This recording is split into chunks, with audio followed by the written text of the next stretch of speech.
In this video, we're going to discuss the mathematical capabilities of VBA. And as far as math is concerned, VBA is just as capable as Excel, if not more so.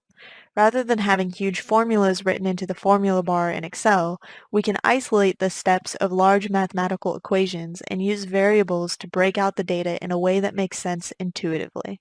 So I've outlined some of the main mathematical functions you'll use in VBA, and you can see you can do the typical math functions like addition, subtraction, division, and multiplication in VBA, and those are pretty straightforward.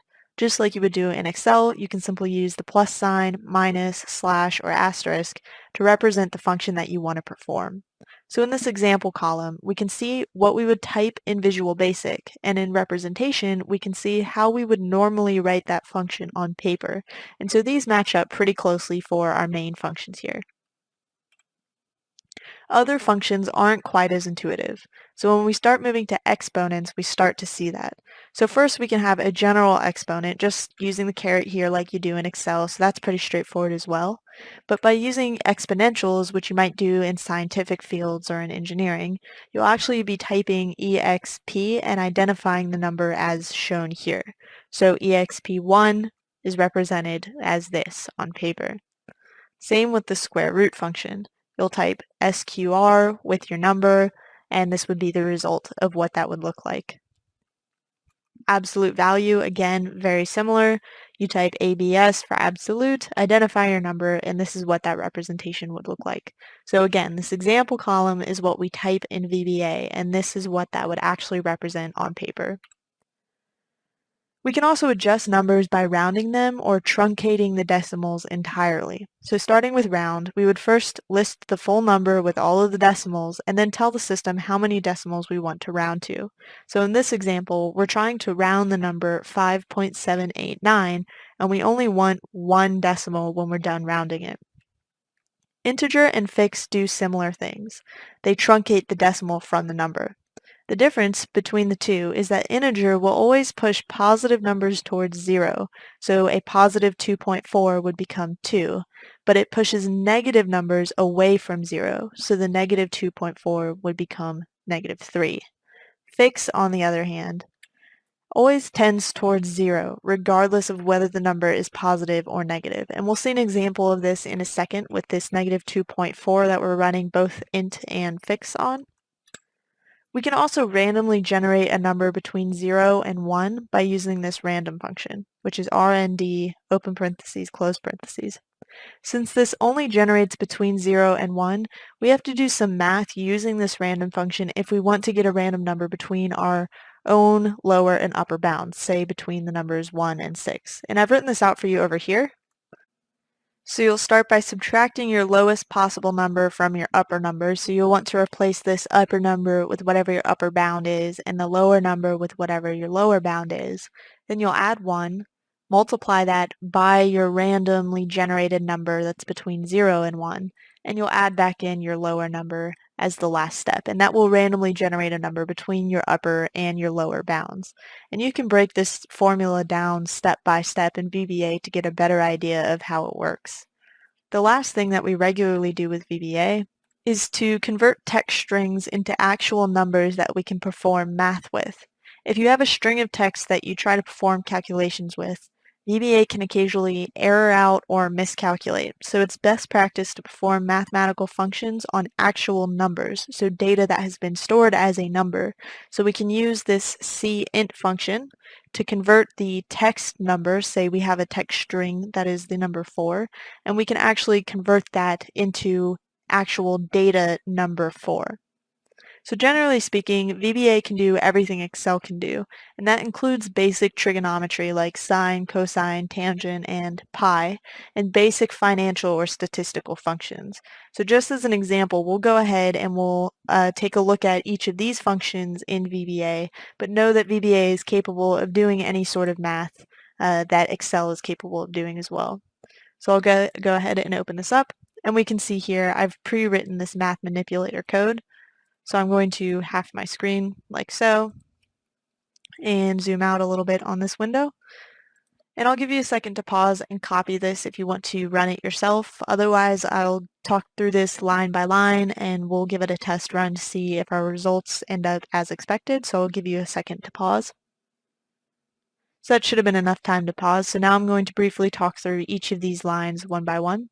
So starting with this line here, all this is saying is that I want cell in row 3 and column 6. So in this case, if I come back to my worksheet here, we're going to go down to row 3 and come over to column 6, in this case F3.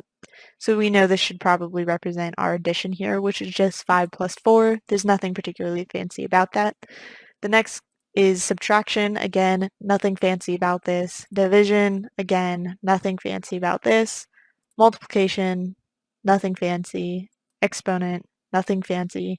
Here's where we start to get into the a little bit more complicated section. So exp1 should be our exponential of 1. Our SQR should be our square root of 9. ABS of -1 means the absolute value of -1.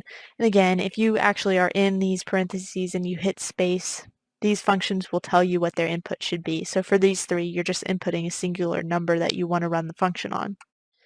Now for round, if I come back into my parentheses and hit space, you can see we have two inputs this time. The first input is the number, and this is the number that we're trying to round. And the second input is the number of digits after the decimal.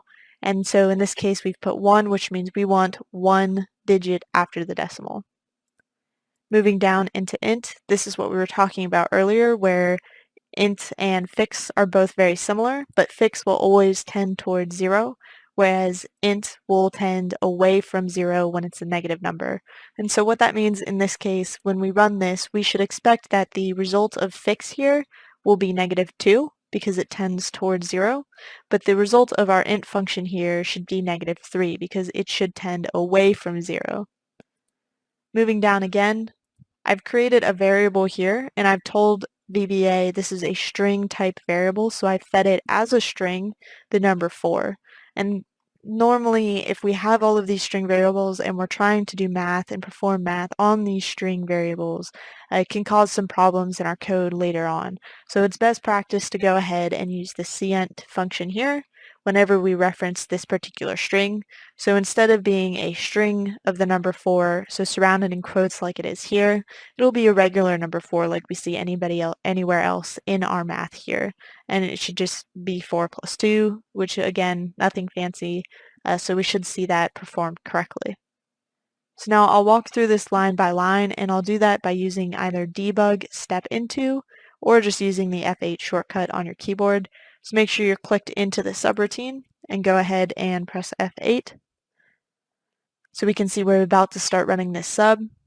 The first thing we should see is the addition result, which is 9, so that checks out with what we would expect. Second would be our subtraction, -6, which is what we would expect.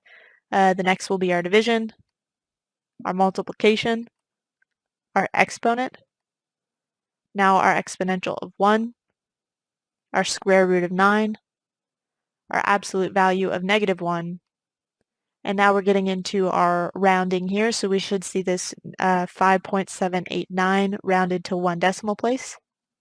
So that checks out. We should see our -2.4 truncated the decimal, but in this case trending away from 0 since it's int and it's a negative number. So we see that results in -3. For fix, we should see it tend towards 0 since fix always tends towards 0, so we should see -2. And in this particular cell here, we should see just a random number between 0 and 1. So that checks out.